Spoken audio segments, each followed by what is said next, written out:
Ang kwentong ito ay hango sa totoong buhay. Mula ito sa isa nating kabayan na itago na lamang natin sa pangalang Joaquin. Taong 1960, Tanay Rizal. Isang gabi noong Disyembre, nagdiriwang ang buong bayan ng San Isidro. Pista ng kasiyahan kung saan may matatagpo ang mga perya, karnibal at mga paligsahan. Bagamat hating gabi na, maliwanag pa rin ang paligid at tila buhay na buhay pa rin ang diwa ng bawat residente.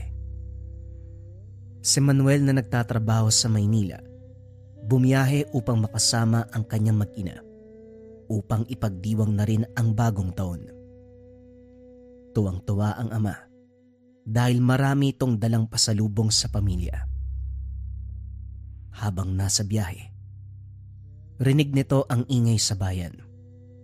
Kaso nga lang habang umaandar ang bus, ang mga sigaw ng saya ay unti-unting naging sigaw ng takot at kaba. Sunog! May sunog! Dali-daling bumaba ng bus si Manuel nang mapagtantong mismong lugar nila ang pinagmula ng sunog. Dahil gawa sa mga yero at kahoy ang kabahayan, wala pang ilang minuto nagkalat na ang apoy. Bagamat may mga bumbero at mga residenteng nagtulong-tulong upang maapula ito, halos 2 oras ang lumipas bago tuluyang naayos ang sunog. Maraming pamilya ang naapektuhan ng tahanan at kabuhayan, at ang pinakamasaklap, namatayan ng mahal sa buhay. Ang kaninang ligayang naramdaman ng bayan, naging hinagpis, pagluluksa. Sa kasamaang palad, isa si Manuel sa naging biktima ng apoy. Halos abo na lang ang natira sa tahanan. Natagpuan niya rin ang bangkay ng mag-ina. Yakap-yakap ng ina ang 10 taong gulang na anak ni Manuel. Bagamat matigas, matapang, hindi maiwasan ng ama na umiyak at mapaluhod sa nadatnan. Ayon sa otoridad, napabayaang saksakan ang dahilan ng sunog. Sa dami ng ilaw at kuryenteng ginamit, hindi naiwasan na masobrahan ang paggamit, kaya naman kahit masama ang kalooban, tinanggap na lang ng mga residente ang nangyari. Aksidente lang ang lahat. Hindi makapaniwala si Manuel na hindi na pala nito masisilayan pa ang pamilya. 1 taon bago ito nakabiyahe pabalik. Kaya naman laking pagsisisi niya na inuna ang trabaho kaysa makapiling ang mag-ina. Kahit na ilang taon sa Maynila, hindi nito nakalimutan ang mga aral at kwento ng lolo ni Manuel na isang albularyo. Kaya naman nang makapansin ng kakaiba, dito niya napagtanto, hindi normal ang aksidente. Matapos ang libing, nanatili si Manuel sa nasunog na tahanan. Hindi makakain, hindi rin makatulog. Nagbabaka sakaling magkaroon ng milagro o kahit anong makakatulong upang magkaroon ng katahimikan ang kaluluwa. Doon niya napansin sa dulo ng mga bahay na nasunog, merong isang troso sa gitna. Alam nitong hindi normal ang kahoy na naroon.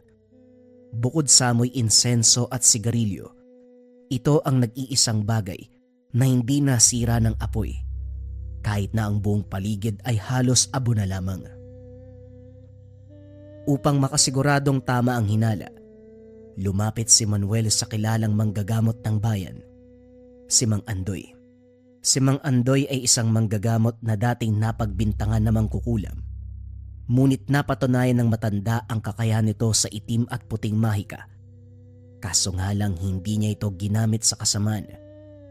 Bagamat makapangyarihan, halos walang nalapit dito dahil sa takot. Dinala ni Manuel ang matandang manggagamot sa lugar. Pinagmasdan at inaral nitong maigi ang troso. May kinuha ito sa bulsa at nagsindi. Mang Andoy, ano yan? Tanong ni Manuel. Dagta ng kamangyan. Tugon ni Mang Andoy. Magtatanong pa sana muli ang ama. Ngunit napansin nito na tila ayaw magpaistorbo ng matanda. Matapos magsindi, inilagay niya ito sa isang mangkok na gawa sa tanso. Naglabas ng isang maliit na botelya na tila may lamang dugo ng hayop. Nagsalita ito ng orasyon. Nung una ay hindi maintindihan ng lalaki. Ngunit sa huli, "Huwag mong itago sa apoy ng katotohanan. Ilantad ang lihim na pilit itinago sa abong itim." ang usok mula sa mangkok. Unti-unting nagkaroon ng imahe. Isang dambuhalang nilalang na itim ang balat. Balot ng balahibo at merong malaking bibig. Doon din nakita na meron itong hawak na tabako, nakatira sa puno ng akasya, at sa bawat pagpihit nito, imbis na usok, apoy ang binubuga. Isang kapre. Kapre ang may gawa nito? Hindi basta kapre, kundi kapre ng apoy. Mas bihira, mas mapanganib at mas mapanira. Kitang-kita ni Manuel ang kapre ng gabing yun, kung paanong itinapon ang apoy sa isang tahanan na siyang pinagmula ng sunog. Hindi aksidente ang lahat. Kailangan malaman niya ng taong bayan.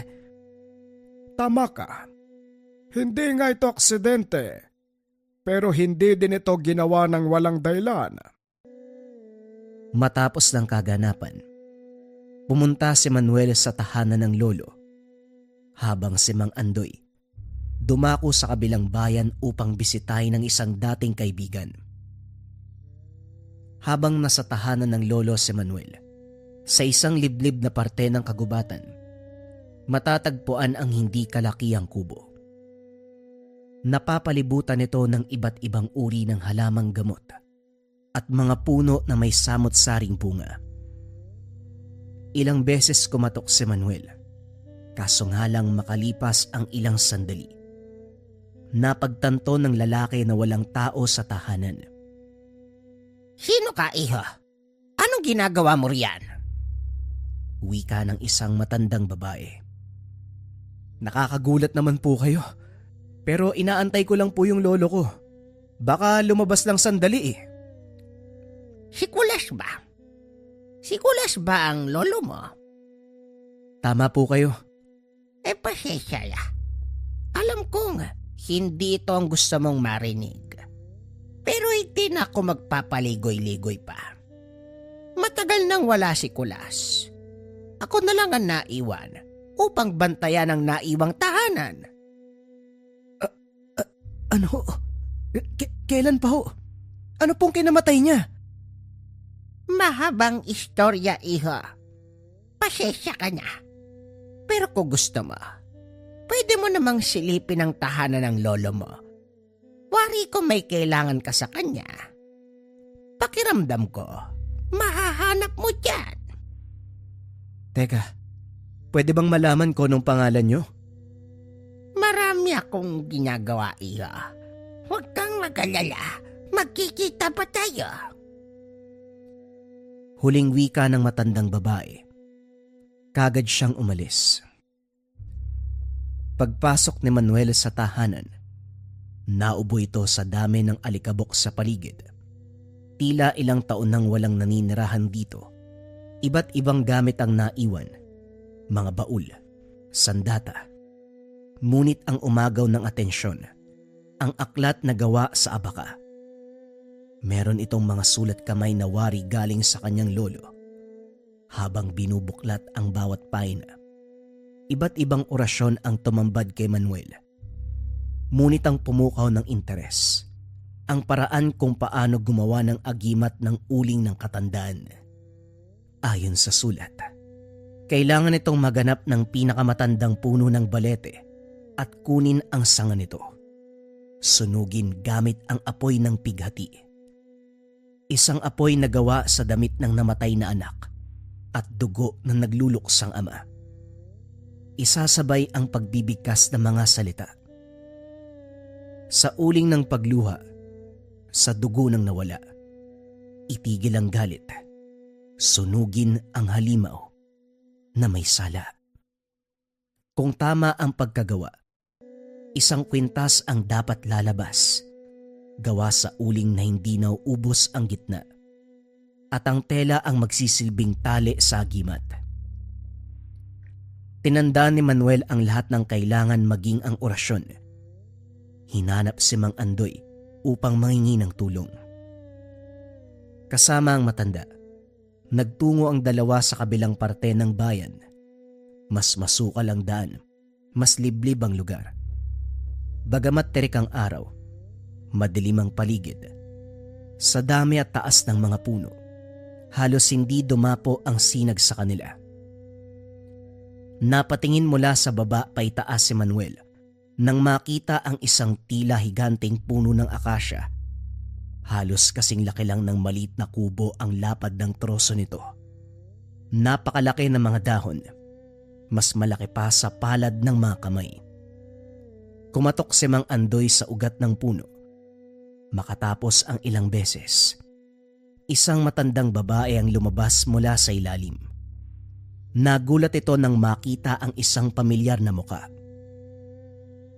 Oh, Andoy, napadalaw ka. Wika ng matanda. Napalingon ito kay Manuel. Sabi sa'yo, iho magkikita pa tayo. Magpapaalam sana kami, Sonia. Kung maaari ba, makahingi ng sanga mula sa puno mo? Kailangan daw kasi mula sa napakatandang puno ng akasya ang gagamitin. Kung ganon, hindi ito ang punong hinahanap niya. Tugon ng matanda. Naglakad ito palis. Teka, dambuhalang puno na to at saka mukhang matanda na. Hindi pa to yun? Marami ka pang hindi alam, iya. Maraming kayang gawin ng kalikasan na hindi kailanman maiintindihan ng mga tao. Sa liblib na bahagi ng kabundukan, matatagpuan ang isang maliit na lagusan. Tila kuweba sa ilalim ng bundok ang lugar. Pagpasok, laking gulat ni Manuel na hindi ito madilim. Tila mala-paraiso pa ang paligid. Maluwag, puno ng iba't ibang klaseng bulaklak, halaman at mga insekto. Sa gitna ay meron talon. Kagad silang nagtungo sa tuktok. Sa itaas hindi makapaniwala si Manuel sa ganda ng tanawin. Sobrang nakakabighani yung ganda ng paligid. Pero Aling Sonia, bakit mo kami dinala dito? Asan yung puno ng akasya? Nakakatawa ka talaga, iho. Hindi mo ba alam kung ano ang tinutungtungan mo ngayon? Napatingin siya sa inaapakan. Ang akala niyang lupa ay troso pala. Ito ang pinakamalaki at matandang akasya sa lugar na ito. Hindi basta-basta ang nakakaalam ng lugar. Kaya't siguraduhin mong hindi ka magdadala ng kahit na sino dito. Pero, paano nagkaroon ng talon dito? Hindi ba gawa sa lupa at mga bato ang mga talon? Iha, ilang beses ko bang sasabihin sa'yo? Ang kalikasan ay may kakayahang gumawa ng mga bagay na hindi kayang maintindihan ng mga mortal. Sige na, magpaalam ka muna bago kumuha ng sanga. Hindi na question pa ni Manuel ang mga pangyayari. Sinunod ang payo ng matanda. Matapos makuha ang sanga, bumalik sa tahanan si Aling Sonia. Kagad nagtungo sina Mang Andoy at Manuel sa lugar na nasunugan. Matagal-tagal nagalungkat ang lalaki bago makatagpo ng damit na pagmamay-ari ng anak. Hindi nito mapigilang maluha nang mahawakan ng tela. Huwag kang mag-alala, anak. Ipag-iiganti kita. Sa kubo ni Mang Andoy, ginawa ni Manuel ang orasyon. Sinunog ang sanga, kasama ang damit. At matapos patakan ng dugo, sinambit nito ang orasyon. Nagliyab ng itim na apoy ang sanga. Kinabahan si Manuel na baka nagkamali ito ng ginawa. Magtiwala ka, iho. Ang para sa'yo, ipagkakaloob. Wika namang Andoy. Nagkaroon ng lakas ng kalooban ang binata. Lumipas ang ilang minuto. Tuluyang nawala ang itim na apoy. Hinalungkat ni Manuel ang abo. Hinanap ang agimat. Laking pasasalamat ng lalaki nang matagpuan ang isang tatsulok na kwintas. Merong mga simbolo, ngunit hindi pamilyar sa kanya. Maraming salamat sa tulong niyo ni Aling Sonia. Ang kailangan ko na lang gawin, hanapin ang nilalang na pumatay sa anak ko at magkaroon ng katahimikan at hustisya ang lahat. Nang gabing yun, sinamahan ni Mang Andoy ang lalaki. Bagamat hindi niya ito kilala, nakaramdam ng simpatya ang matanda sa nagluluksang ama. Tulad ni Manuel, nawala din ang sariling anak ni Mang Andoy. Ngunit imbis na magiganti, pinatawad nito ang salarin dahil tunay na namatay sa aksidente ang anak. Nais ng matanda na malaman kung ano ang posibleng nangyari sa kanyang buhay kung naghiganti ito, tulad ng gagawin ni Manuel. Sa tulong ng orasyon at ritual ni Mang Andoy, natunto nila ang eksaktong lokasyon ng kapre. Hapon na nang matapos ang lahat. Habang naglalakad, nakarinig sila ng mabilis na yapak. Tila may tumatakbo sa kanilang likuran. O Sonia, bakit ka nandito? Sandali! May kailangan kayong malaman! Baka pwedeng mamaya na po yan, Aling Sonia. Makakalis ang nilalang bago. Hindi! Ngayon nyo kailangang malaman.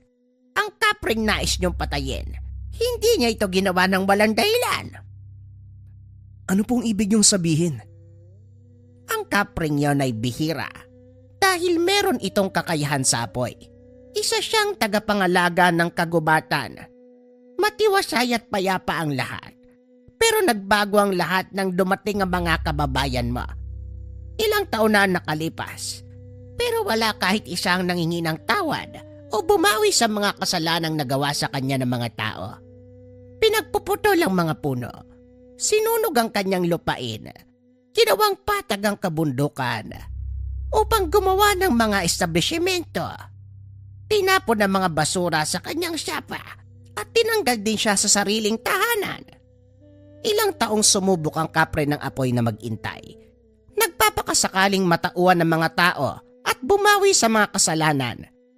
Ngunit lahat ng awang binigay niya ay sinuklian lamang ng pangiinsulto. Nang gabing yon napuno na ang kapre. Labis ang tuwa at kasiyahan ng bayan. Sinakop ng tao ang hindi sa kanila. Kaya naman, Gumanti siya. Naiintindihan ko. Kaya gumanti ang kapre. tama ka, Andoy. Lahat ng nagdiwang ay bahagi ng pagkasira ng kanyang lugar. Kaya lahat ng dumalo, sinunog niya gamit ang apoy. Pero bakit pati yung anak ko? Ang 10 taong gulang kong anak na walang kamuwang-muwang sa mundo. Bakit niya dinamay? Biktima lang din ang anak mo, Manuel. Katulad ng kapre ng apoy. Ngayong alam mo na ang rason. Ipagpapatuloy mo pa rin ba ang binabalak mo? Oo. Walang makakapigil sa akin. Nalungkot si Aling Sonia sa naging sagot ni Manuel. Kung hindi ito titigil, magpapatuloy lamang ang siklo ng karahasan. Lahat ay gaganti. Hindi na sumama pa si Aling Sonia sa laban. Binalaan na lamang si Manuel na hindi magiging madali ang gustong mangyari. Imbis na maganti ang anak, may posibilidad na siya ang mamatay sa bakbakan. Gayunpaman, buo pa rin ang loob ng amang naghahanap ng hustisya. Sa puso ng kagubatan, sa ilalim ng puno ng akasya, muling naamoy ni Manuel ang usok ng tabako. Nga pala, iho. Baka hindi mo lang alam ano. Nagpapakita lamang ang kapre sa mga nais nito na makita siya. Kaya kahit anong gawin mo, kung ayaw nitong magpakita, wala ka magagawa. Ilang beses nagtawag si Michael sa nilalang, ngunit tila wala itong balak magpakita. Alam kong nandito ka, kapre ng apoy. Naaamoy ko ang nakasinding tabako mo. Magpakita ka. Harapin mo ang paghihiganti ko. Sa sobrang inis, kinuha nito ang dalang itak at pinagtataga ang puno ng akasya. Nagmumukha ng baliw si Manuel. Ngunit ganun pa man ay wala itong pake. Ang nais lamang mabigyan ng hustisya ang anak. Kalaunan, lumitaw ang isang napakalaking nilalang. Higit pa sa inaasahan at itsura nito. Halos kasing laki ng isang bahay ang kapre. Balat na tila gawa sa sunog na puno. Magaspang at baku-bako. Itim ang balat. Nanlilisik ang pulang mga mata. Ikaw, isa ka sa kanila. Wala kayong ibang ginawa kung hindi manguha ng hindi sa inyo at manira. Lumundag ang kapre at nagbuga ng apoy. Napatalon kagad ang dalawa upang maiwasan ito. Gumulong sa lupa si Manuel. Hawak-hawak ang itak. Tinaga nito ang hita ng nilalang. Uminit ang sandata. Unti-unti itong natunaw kaya naman kagad niya itong inalis. Nagpatuloy sa paggulong si Manuel nang subukan siyang tapakan ng kapre. Itali mo ang kwenta sa sandata mo, iho! Wika ni Mang Andoy. Kagad itong tumayo at ginawa ang payo ng matanda. Muling umatake ang nilalang at sa pag-iwas nito, tinaga niya ang braso ng kapre. Sumigaw ng napakalakas. Nagliyab ang sugat at napatras. Umikot muli si Manuel at lumundag. Tinaga nito ang balikat ng nilalang. Nagpatuloy ang mga pag-atake na siyang ikinagalit lalo ng kapre. Gumante ng atake ito at kalaunan, natamaan din si Manuel.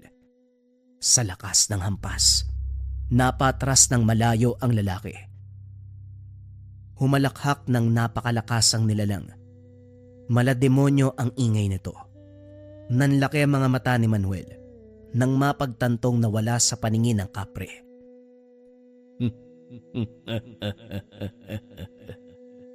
Masyado ka pang baguhan para sa akin. Lalong nahirapan si Manuel nang atakihin nito ng nilalang. Bukod sa hindi makita, malakas ang bawat paghampas. Nagtamo ng ilang pasa, sugat at bali sa buto si Manuel. Tumalsik ito sa sanga at tila nawalan ng malay. Bagamat nahihirapan, napansin nito ang mga sugat na natamo kanina ng kapre. Hanggang ngayon ay nag-aalab. Dahil doon, nagkaroon ng ideya si Manuel kung nasaan ang nilalang. Nakaiwas ito ng ilang beses. Dumakot ng lupa upang ibato. Ginamit ni Manuel ang oportunidad upang muling atakihin ng nilalang. Bawat sapak, hampas at bato ay may damdamin. Tila hindi na nito pinapansin ang sakit ng katawan. Nang humina ang nilalang, kagad niya itong pinuruhan. Ngunit hindi lamang kapre ang nasaktan. Sa lakas ng kanyang hampas, tuluyan din itong nabali ang sariling katawan. Bagamat duguan at bali ang braso, pilit nitong itinaas ang agimat sa nilalang upang tapusin na ang lahat. Para sa dugo ng anak ko, tapusin ang mapeligro mong apoy! Lumiwanag ang paligid. Habang umiilaw ang agimat, dali-daling tinaga ng lalaki ang kapre sa leg. Damang-dama ang angil nito sa bawat atake. Tila naging halimaw na din ito dahil sa labis na galit na nadarama. Hindi man maganda ang nangyari sa'yo, pero kumpara sa dami ng buhay at pamilyang nasira mo, hindi pa yan sapat sa kamatayan mo. Hindi na pumalag pa. Hinayaan na lamang ng kapre ang mga susunod na magaganap. Tinarak ni Manuel ang agimat sa dibdib ng nilalang. Nagliyab ito at natumba sa lupa. Bago tuluyang mawalan ng malay, muling nagsalita ang nilalang. Kasalanan ng tao ang apoy. Kaya sa apoy din sila mamamatay. Sabihin mo sa akin, anong kasalanan ng 10 taong gulang na bata? Hindi dapat kasama ang anak mo. Lalo na't naging mabuti ang batang yun sa akin. Tuwing umaga, nag-iiwan siya ng iba't ibang uring matatamis na pagkain. Akala niya, hindi lang ako pinapansin ng mga tao. Ngunit ang hindi niya alam, siya lang ang nakakakita sa akin. Pero sumama siya sa pagdiriwang at ako'y naging alipin ng galit. Napaluhod na lamang sa inagpis si Manuel nang mapagtanto na ang inosenteng anak biktima lamang ng bulag na paghihiganti. Tinapos na ni Manuel ang nilalang. Muling umilaw ang paligid hanggang sa naging abo ang kapre. Patawad. Patawad, anak! Lumapit si Mang Andoy upang alalayan ng lalaki. Ngayong nakamit mo na ang hustisyang matagal mong hinahangad, masaya ka ba? Hindi ho. Dumagdag lang ang bilang ng dugo na nasisipsip ng lupang to. Akala niya kapag namatay ang nilalang, makakamit na ni Manuel ang ginhawang kanyang inasam. Ngunit kahit pala palayain ng may sala, hindi nito mabubuhay muli ang kanyang pamilya. Nilagyan ni Mang Andoy ng paunang lunas ang mga sugat nito. Bagamat nakikisimpatya, nagpasalamat na ang matanda. Napili nitong patawarin ang nakapatay sa kanyang anak. Dahil alam nito na ang paghihiganti, mag-iiwan lamang ng puwang sa puso. Tahimik ang dalawa pabalik sa bayan. Walang nagsasalita. Tila may sari-sariling iniisip. Umuwi ng tahanan si Mang Andoy at yun na din ang huling beses na nagkita ang dalawa. Hindi niya na alam kung ano o nasaan ang matandang tumulong sa kanya. Pero panalangin niya na sana'y nasa mabuti itong kalagayan. Pagkarating sa pagamutan ay maraming nagtanong kung ano ang nangyari kay Manuel. Ngunit hindi niya ito sinagot. Matapos gumaling na natili sa bayan si Manuel, tila hindi makausad. Walang pamilya at trabahong binalikan. Kahit papano nakaramdam ng pagsisisi si Manuel. Kung sinunod niya ang payo ni Aling Sonia, maaaring buhay pa sana ang kapre. Ngayong wala na ang nilalang, wala na ring nagbabantay sa kagubatan. Unti-unting napalitan ng mga tahanan, pamilihan, palengke at iba pang mga gusali. Ang dating malaparaisong probinsya, naging syudad. Ang luntiang kapaligiran, napalitan ng semento at polusyon. Ito ang kinakatakutan ni Aling Sonia bilang tagapagbantay ng lugar. Nagtago ang matanda upang alagaan ang natitirang yaman ng kalikasan. Hindi na muli pang natunto ni Manuel ang mga lugar kung saan ito dinala ng matanda. Simula noon, hindi na nagdiwang pa ang bayan. Kahit anong okasyon, wala nang kasiyahan, kantahan at handaan. Tanging kalungkutan lamang at alaala ng mga yumao ang natira. Unti-unting nabawasan na rin ang populasyon ng lugar. Tanging mga abandonadong gusali at iilan na lamang ang naninirahan. Lumipas pa ang mga taon. May matandang lalaki na pagala-gala sa lugar. May bitbit itong sako at kung minsan na pagkakamalang taong grasa. Bagamat pakalat-kalat, madalas natatagpuan sa loob ng simbahan. Tahimik at halos hindi makausap. Bukod sa sako, meron itong dalang maliit na bote, puno ng abo at may uling din sa loob. Kahit mapagtripa ng kabataan, hindi ito pumapalag. Maliban na lamang kung papakialaman ang boteng bitbit. Nagiging bayolente ang lalaki sa puntong kailangan na siyang maikulong. Dahil tahimik at hindi naman nanggugulo ang matanda, binalaan na lamang ang natitirang residente na wag na itong pakialaman dahil payapa namang gumagala ang taong grasa. Wag lamang papakialaman ang kanyang bote na naglalaman ng itim na uling. Kung para sa mga tao normal na bote lang ito at baliw ang tao, ngunit para sa may mga kaalaman, ito ang mutya na kanyang ginamit upang mapatay ang isang mapanganib na nilalang na kung tawagin nila, kapre ng apoy. Bagong kwento pa rin ang kasunod mga kabayan. Ito ay tungkol sa maglolo na manunugis. Ang kwentong ito ay hango sa totoong buhay. Mula ito sa isa nating kabayan na itago na lamang natin sa pangalang Dondon. Taong 2002, Samar.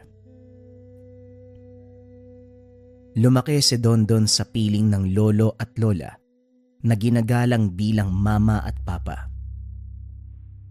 Bata pa lang, hindi na nakasama ang mga magulang dahil magkasabay na nasawi sa isang trahedya. Sa murang edad, namulat sa gawain ng isang manunugis sa kanyang lolo Danyok. Biyasa sa pakikipaglaban sa iba't ibang uri ng aswang. Natuto siya kalaunan. Sumama para hindi lang masaksiyan ang aktwal na sagupan, kundi maging katuwang sa bawat laban. Hindi may tatanggi ang kakayahan ng binata.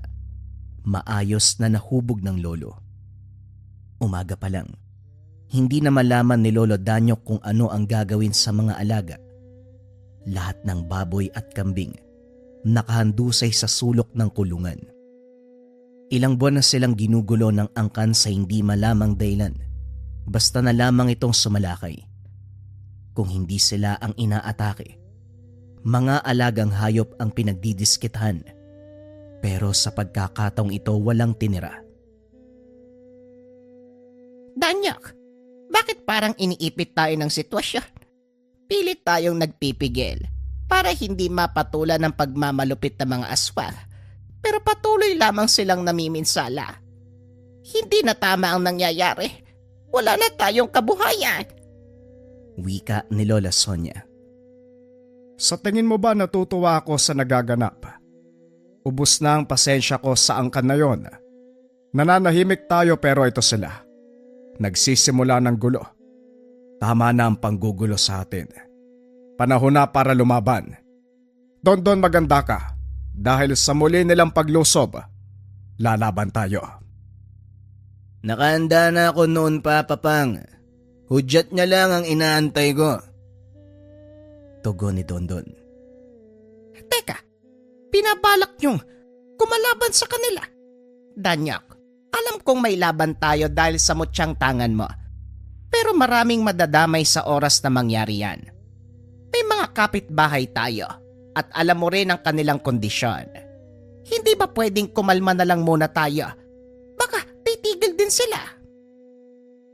Hindi na ito madadaan sa pagbabakasakali, Sonia. Hindi titigil ang mga yan. Nakita mo naman kung paano sila mag-umpisa ng kaguluhan. Sasagot lang tayo sa hamon nila at sisiguraduhin kong walang ibang madadamay. Ako pa, inuuna kong seguridad ng mga tao. Sisiguraduhin kong walang ibang mapeperwisyo. Sasama ako, Papang. Matagal na akong hindi nakikipagbakbakan. Nasasabik din ako mamugot ng ulo lalo na kapag aswang. Isa ka pa, Dondon. Wala kayong pinagkaiba ng lolo mo. Ang sarap niyong pag-untog, inainak ko. Wala ba talaga ibang paraan para matigil na to nang hindi tayo napapasabak sa labanan? Hindi maganda ang pakiramdam ko sa binabalak niya. Marami kasi sila. Eto namang si Sonia parang Hindi pa nangyayari kaya kumalma ka muna. Nauuna ang reaksyon mo Ang pangit pakinggan. Ganyan talaga si Mamang Sonia. Paano kasi walang bilib sa atin? Papang, ayaw maniwala na kaya natin na kahit sinong aswang pa yan. Puro pag-aalala kasi yung iniisip eh. Alam nga namang hikayatin ko kayong humarap sa mga halimaw na yon delikadong delikado. Walang lola at asawa na gugustuhin makipaglaban ng pamilya sa mga nilalang nakagaya niyan.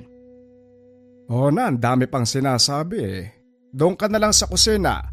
Pagkaabalahan ng paghahanda ng makakain, lalabas muna kami ni Dondon.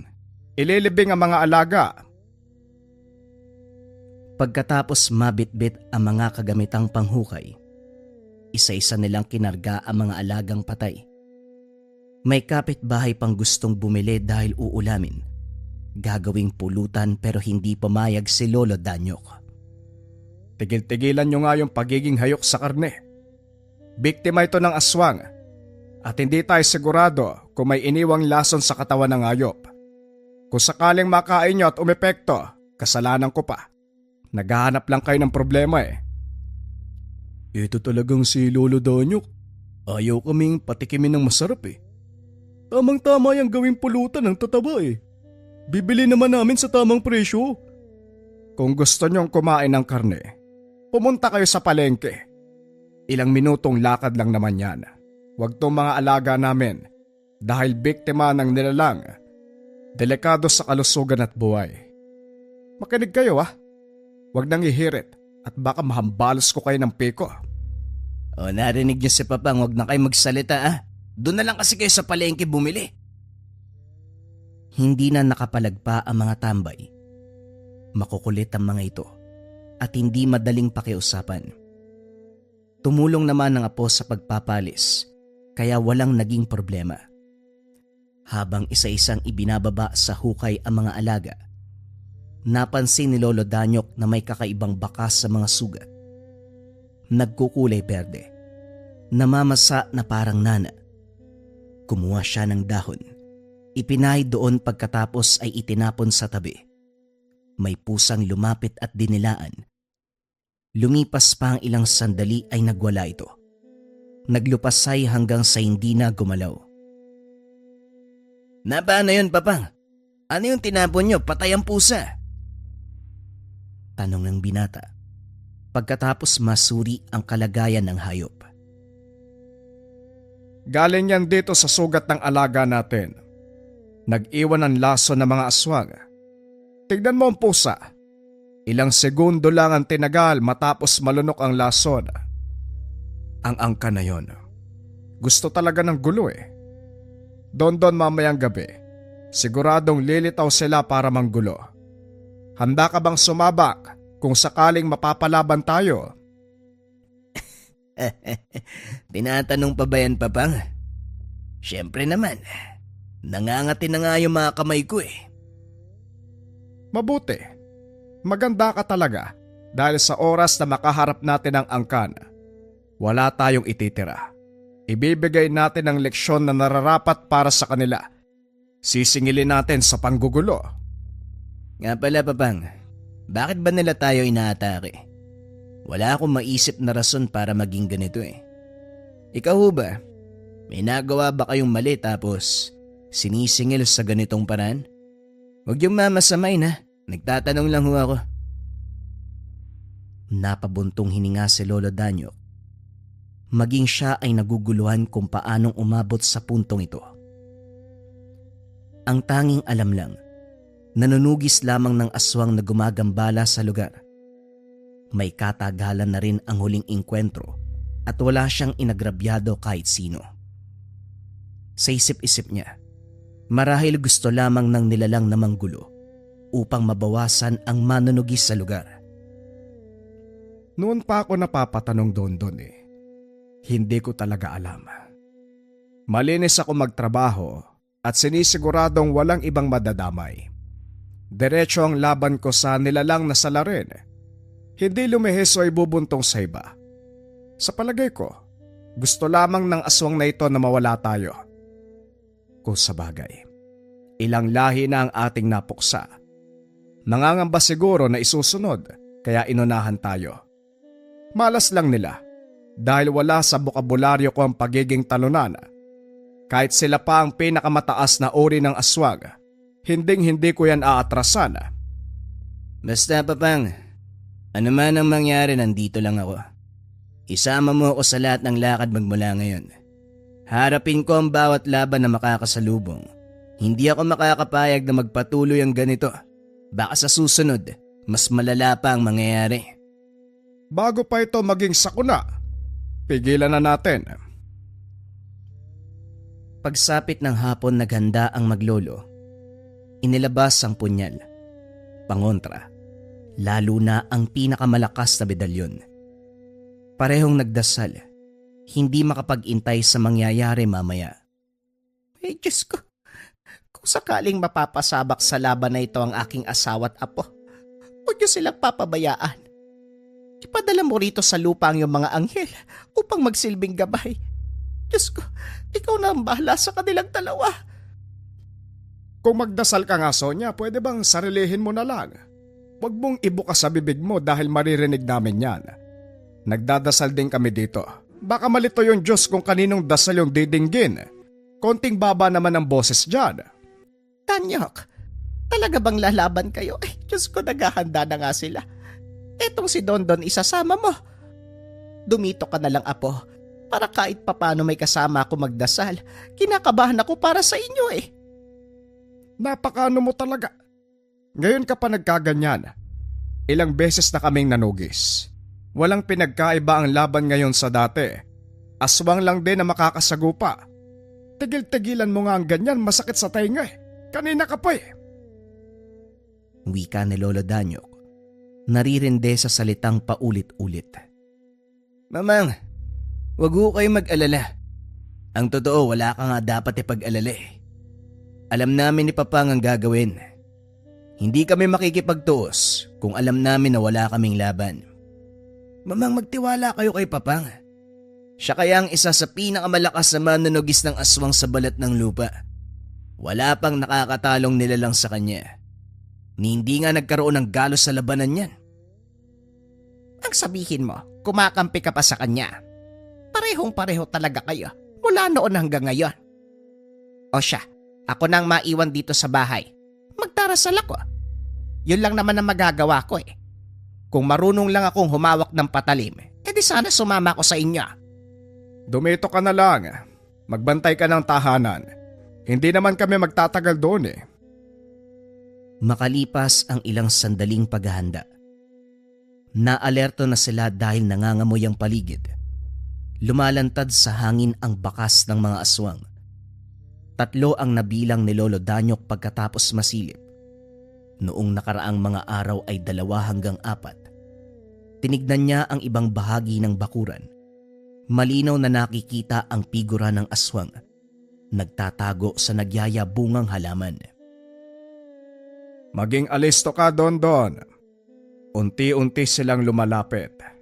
Noon may distansya pa eh. Ngayon nasa bakuran na. Ihanda mo ang punyal mo. Sonia, doon ka muna sa kwarto natin. Hindi yon malalapitan dahil malakas ang pangontra doon. Huwag kang mag-ingay at kapag nakalabas na kami, saka lamang magbubukas ng pintuan kapag ako ang tatawag ng pangalan mo. Nagkakaintindihan ba tayo? Tumango si Lola Danya. Pumasok ng kwarto at nagsimulang magdasal. Dahan-dahan ding lumabas si Lolo Danyok. Naging maingat upang hindi kaagad mahalata ng mga aswang. Sumunod si Dondon. Sa harapan dumaan at dali-daling sinunggaban ang nilalang sa halaman. Madali itong nakabawi. Nangalmot at nangagat. Saka lang humiwalay pagkatapos nadaplisan ng punyal. Daplis lang, pero malubha ang naging kalagayan. Naglupasay habang umiinda. Sunod na sumugod ang isa pang aswang. Napansin din ito ni Dondon kung kaya't kaagad natapatan ng atake. Walang pinagkaiba sa nauna. Sa simpleng pagsaksak ay natumba. Si Lolo Danyok sa kabilang banda, natakasan ng isa. Hindi nagkaroon ng pagkakataong makipagtuos dahil matapos makitang bumagsak ang unang nilalang, nagmamadaling umalis. Buti ka pa natapos kagad ang dalawa. Samantalang ako, isa na nga lang hindi pa nahuli. Bilisan mo kasi. Kaya natakot nung napatay ang unang kasama eh. Tinakbuhan tuloy tayo. Ang hihina naman ng mga to. Tignan nyo, nasaksak ng isang beses, bagsak na. Etong isa, daplis na nga lang, patay pa kaagad. Sugod ng sugod eh, hindi naman pala malalakas. Akala ko, may hirapang lumaban. Ang laki ng katawan ng mga to pero wala pala. Sinuri ni Lolo Danyok ang katawan ng mga nilalang. Merong nana ang mga sugat. Sinubukan niya ang ginawa kanina. Ipinahid sa dahon at nagtawag ng pusang gala. Patay pagkatapos madilaan ang likido. Makamandag pala mga aswang na ito. Ang sariling dugo ay may halong nakakamatay na nana. Halika, iligpit natin kagad bago pa kumalat sa hangin. Delikado kung tao ang makakalanghap. Itinabi ang bangkay sa hukay ng mga alagang nilibing. Nilagyan ng orasyon. Sinunog upang maiwasan ang hindi dapat mangyari. Umalis sila pagkatapos. Pagkarating ng bahay, naroon ang aswang na nakatakas kanina. Nakasampa sa bubong habang sinisikap na tanggalin ang yero. Hindi mo yan masisira. Mas matibay pa ang bubong namin kaysa sa buto mo sa katawan. Bumaba ka. Kung ayaw mong malusaw, talagang matutusta ka. Wika ni Lolo Danyok. Hindi to basta pananakot. Dahil may ginawang paraan upang ang kung sinong aswang nadadapo, mapapaliguan ng langis. Kung tatagal ng ilang sandali ang nilalang, siguradong mamamatay ito. Hindi nakinig. Patuloy na kinalmot ang hero. Hanggang sa dahan-dahang umepekto ang pangontrang ipinahid sa bubong. Kasunod nito ang pagbuhos ng langis na nakasilid sa bote sa tabi. Nagwala ito. Nawala ng balanse at nahulog. Dito nila tinambangan. Pinagtulungan hanggang sumandusay na lamang. Puro saksak at taga ang katawan. Akala siguro magtatagumpay sa ginagawa. Talagang bumalik pa. Yan tuloy ang sinapit. Kung umuwi ka na lang sana at nagtago, buhay ka pa sana ngayon. Grabe na nangyayari. Maging alisto ka pa rin doon. Marami pa ang angka nito. Baka nagtatago dyan sa tabi, biglang sumugod. Mukhang maghuhukay na naman tayo, Papang. Sandali, titignan ko ang paligid. Dahil baka meron pang susunod. Para isang ligpit na lang. Ang mabuti pa maglibot ka. Dito lang ako. Asikasuhin ko lang ang isang to. Sinuri ni Dondon ang paligid. Tinignang mabuti ang bawat sulok. Sinadya rin ang mga kabayan sa unahan upang makasigurado. Nang walang maramdamang presensya ng kahit anong nilalang, bumalik siya ng tahanan. 3 ang napuksa natin ngayong gabi, pero meron pang natira sa kanila. Hindi natin alam kung ilan, pero siguradong babalikan tayo. Matulog ka na Dondon dahil bukas aayusin natin ang bubong. May iilang yerong nasira, kinakailangan din palitan ng langis. Ano ka may aswang shabu ba? Bakit hindi ko napansin? Nandito lang naman ako sa loob eh. Abay meron nga. Ang daming butas ng yero, Diyos ko. Sa time-time kong pagdarasal, hindi ko narinig ang ingay. May orasyon ng aswang, Sonya. May bisa kung saan hindi mapapansin ng ordinaryong tao ang kanilang pag-atake. Mabuti na lang kamo, nakabalik kami bago pa siya magtagumpay. Mas mainam nga kung makapasok ng tahanan para siguradong matutusta kapag naligo ng langis. Ay nako, ibang-iba na ang mga kaganapan. Mahihimatay ako kakaisip. Diyan ka na nga, magpapahinga na ako bago pa mawalan ng malay. Kinabukasan maagang kinumpuni ang bubungan. May dumaang kapitbahay. Nagtanong kung paano nangyari, gayong hindi naman masama ang panahon. Dito nalaman na pangkalahatan ang ginawang orasyon ng aswang. Na maging ama kapitbahay, hindi mapapansin ang kaguluhang dulot ng pagsalakay. Kakaiba ang galawan ng mga nilalang ngayon, Papang. Biruin mo, marunong ng orasyon. Daig pa tayong manunugis. Yun na nga eh. Marami na silang alam. Minsan pa'y natatapatan ng orasyon ng malakas na antingero. Hindi bali na. Wala namang magpapatalo sa pamilyang to eh. Kahit batuin pa tayo ng kaliwat kanang dasal, lalabanan natin sila. Hanggat kaya ng tangan, wala tayong susukuan. Lalo pat hindi malinaw kung ano ang rason ng kanilang pagsalakay. Hindi tayo papabiktima sa kanila. Nang mga sumunod na araw, pansamantalang naging payapa ang paligid. Alerto pa rin sila Dondon dahil ganitong-ganito ang galawan ng mga aswang. Magpapalipas ng ilang sandali, pagkatapos ay biglang susugod. Maging sa gabi ay bantay sarado pa rin. Hindi nagpapakampante dahil may pagkakataon na nangangamoy ang buong paligid. Tanyok, bakit parang may nangangamoy? Tignan mo nga sa labas si Dondon. Baka kung anong halaman ang sinusunog. Ang baho. Goma yata ang sinisindihan o buhok. Ano ba yan? Walang sinusunog si Dondon. Ang naaamoy mo ay samyo ng aswang. Pakisara mga bintana. Magdasal ka na din. Lumabas siya at nakitang naghahanda na ang apo. Bitbit nito ang palakol. Tatawagin pa sana kita, Papang, pero nandito ka na pala. Ang lakas ng amoy, ano po? Kanina ko pa napapansin. Hindi lang ako nagbigay ng reaksyon kaagad dahil hindi pa malinaw pero ngayon ito na. Marami ang dumaan kanina. Laban na ang magaganap. Milibot nila ang tingin sa paligid. Iba't ibang angil ang maririnig. Kaluskos sa mga halaman, lalong lumalakas ang amoy sa paglipas ng sandali. Hindi nagtagal sumugod ang mga ito. Nagsabay ang dalawa. Lumaban sila Lolo Danyok nung una. Pumubor sa kanila ang laban pero nang tumagal ay nahihirapan. Kumpara sa mga unang aswang na nakasagupa, mas malakas ang mga ito. Madaling nakakailag na parabang nababasa ang susunod nilang galaw. Ilang beses din silang natutumba. Tumitilapon pagkatapos na tamaan ng atake. Dumarami ang kaaway dahil pa isa-isang nadadagdagan. Dondon na po, ayos ka lang ba?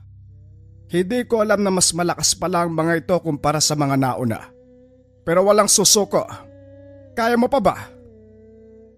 Nag-alala ang matanda sa kalagayan ng apo. Mas malala ang sinapit nito kaysa sa kanya.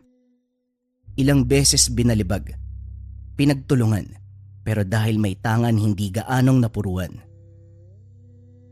Kaya pa naman, Papang. Ayos lang ako. Medyo nagulat lang dahil kakaiba ang lakas ng mga ito. Sige lang, magpaguran tayong lahat hanggang dulo. Sumugod na si Dondon.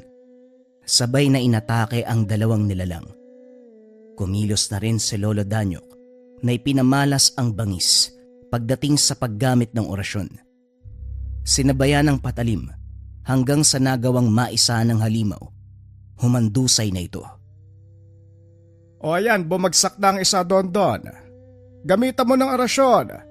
Isabay sa paggamit ng punyal. Doble ingat na rin pala dahil nadadagdagan na naman. Nakita ang dalawa pang aswang na biglang lumitaw.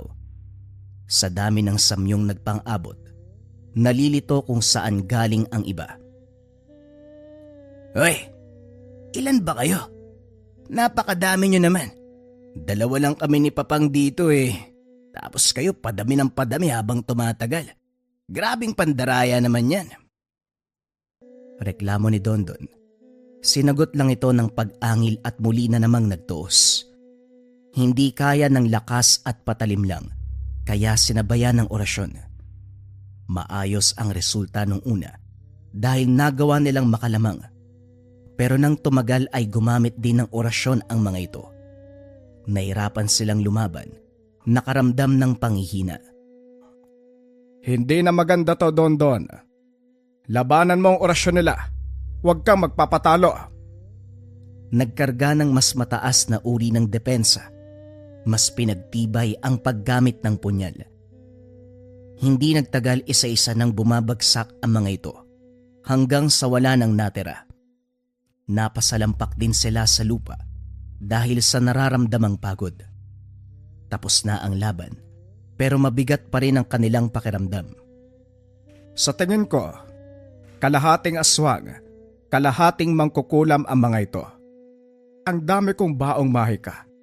May orasyon pa na ngayon ko lang narinig. Kakaiba ang tono ng kanilang pagbigkas. Napapansin mo ba? Lahat naman sila may kakaibang paraan ng pag-uusal eh. Pero wala na akong pakialam dyan, Lolo. Ang mahalaga sa akin, mapatay ang lahat ng yan. Talagang mga hayop yan. Hindi ko alam kung bakit tayo sinasalakay eh. Ang dami pa. Daig pa natin ang mga kriminal kung lusubin eh. Umabot tayo sa punto, pero wala pa rin kayong ideya sa nagaganap. Mga hangal, naturingang manunugis pero mahina ang kukote. Kailangan naming ubusin ang lahat ng manunugis. Dahil kung hindi, ang angka namin ang mauubos. Ang sakit nyo sa mata. Kahit ang mga inosenteng nilalang ay dinadamay nyo. Napalingon ng dalawa sa biglaang pagsasalita ng kung sinong lalaki. Batay sa postura nito, hindi lumalayo sa hubog ng isang aswang. Idagdag pa ang amoy at presensya. Sino ka naman? Kalahi ka ba nila? Ikaw ang pinuno. Bakit ngayon ka lang lumitaw? Sana kanina pa, para sabay kayo ng mga pulpul mong tauhan. Tignan mo, lahat patay na. Huwag kang mag-alala. Dahil susunod ka na rin sa kanila. Sabay-sabay kayong mamamatay. Huwag ka masyadong magmataas. Tumatapang ka lang dahil sa tangan. Wala kayong pagkakaiba sa lahat ng manunugis. Kumakapit sa pangontrang mutya at anting-anting. Pasalamat kayo na awa ang kalikasan at nagbigay ng biyaya sa inyo kahit pilit niyong sinisira ang mga kagubatan. Ang dagat. Ang lahat ng likas na yaman na nagbibigay sa inyo ng pagkain at lakas. Masyado ka pang maraming sinasabi. Akala mo nagmamalasakit ka sa mundo. Parte ng mundo ang mga tao. Kung pumapatay ka ng mga tao, hindi rin maganda ang ginagawa mo sa mundo. Magmag! Sumugod na ang lalaki. Si Dondon ang humarap gamit ang lakas at punyal. Samantalang si Lolo Danyok ang nagkakarga ng orasyon. Samot-saring tigal po ang binibitawan. Ilang sandali lamang ang tinagal ng nilalang. Sa sobrang kampante na matatalo ang dalawa, doon siya naisahan. Bumulagta ito sa bangkay na mga kasama. Hindi nagpigil ang binata. Pinugutan ito ng ulo. Ayan pa bang, tapos na ang dabing kuda kanina. Nagyayabang pa. Ganun lang naman pala kabilis matatalo. Wala pala tong mga to, puro salita. Hindi naman kayang panindigan ng lakas. Paano yan, Papang? Mukhang malaking hukay ang bubungkalin natin para magkasya ang mga to. Handa ako maghukay buong maghapon para lang masiguradong maibabaon sa lupa ang mga halimaw na yan. Umaga na nang nakauwi ang dalawa. Mahabang oras ang ginugol sa pagliligpit ng mga katawan. Ilang oras din bago natapos ang pagsusunog. Umuwi sila ng tahanan. Pagod na pagod, pero maluwag na nakahinga. Ang laban natin ang nagpapatunay na walang kasamaan na nagwawagi. Sa bawat laban, may kalalagyan sila at yon ay sa ilalim ng lupa. Ewan ko lang kung tatanggapin bilang pataba. Sa kasamaan nila duda ko. Pati siguro uod, hindi gustong umapak sa kanilang abo. Sigurado yan, Papang. At sa uli, ang puwersa ng manunugis ng aswang pa rin ang mananalo. Tinugis nila tayo sa layong mapatay pero bumaliktad. Ang kanila ang naubos natin. Matapos ng kaganapan, yun na ang huling matinding laban kontra sa mga aswang. May mga panggagambala pa rin na naganap. Pero hindi na kasing lala ng huling inkwentro. Paminsan-minsan merong naliligaw. Pinakikiusapan. Ang ibang nakikinig ay pinapabayaan ng umalis. Pero ang mga nagmamatigas, ang mga aswang na hayok sa laman ng tao, ito ang kanilang pinapatay, hindi pinapalagpas. Umabot din sa punto na hindi na lang mga nilalang o aswang ang nakakalaban, maging ang may mga kaalaman sa kaliwa, mga mangkukulam, mga mambabarang na nanlalamang sa kapwa. Iba nga lang ang pamamaraan ng dalawa. Dahil imbis na makipaglaban ng kumbate espiritual, sinasadya nila ang tahanan ng mga tao. Brutal na pagpatay ang ginagawa sa mga mangkukulam at mambabarang. Ayon sa dalawa, mas mabuti ng ganito ang gawin upang magmarka sa lahat ng masasamang tao na kung sila ay manglalamang sa kapwa at gagawa ng hindi maganda, may mga tao na tutugis sa kanila. Kung ano ang pinaramdam sa kapwa, yun din ang ibabalik. Kaya sa paglipas din ng panahon, hindi nakalimutan ng mga nag-aaral sa kaliwa, mga elemento at nilalang, na wag silang magpapakampante dahil merong tumutugis sa kanila, ang maglolo na manunugis.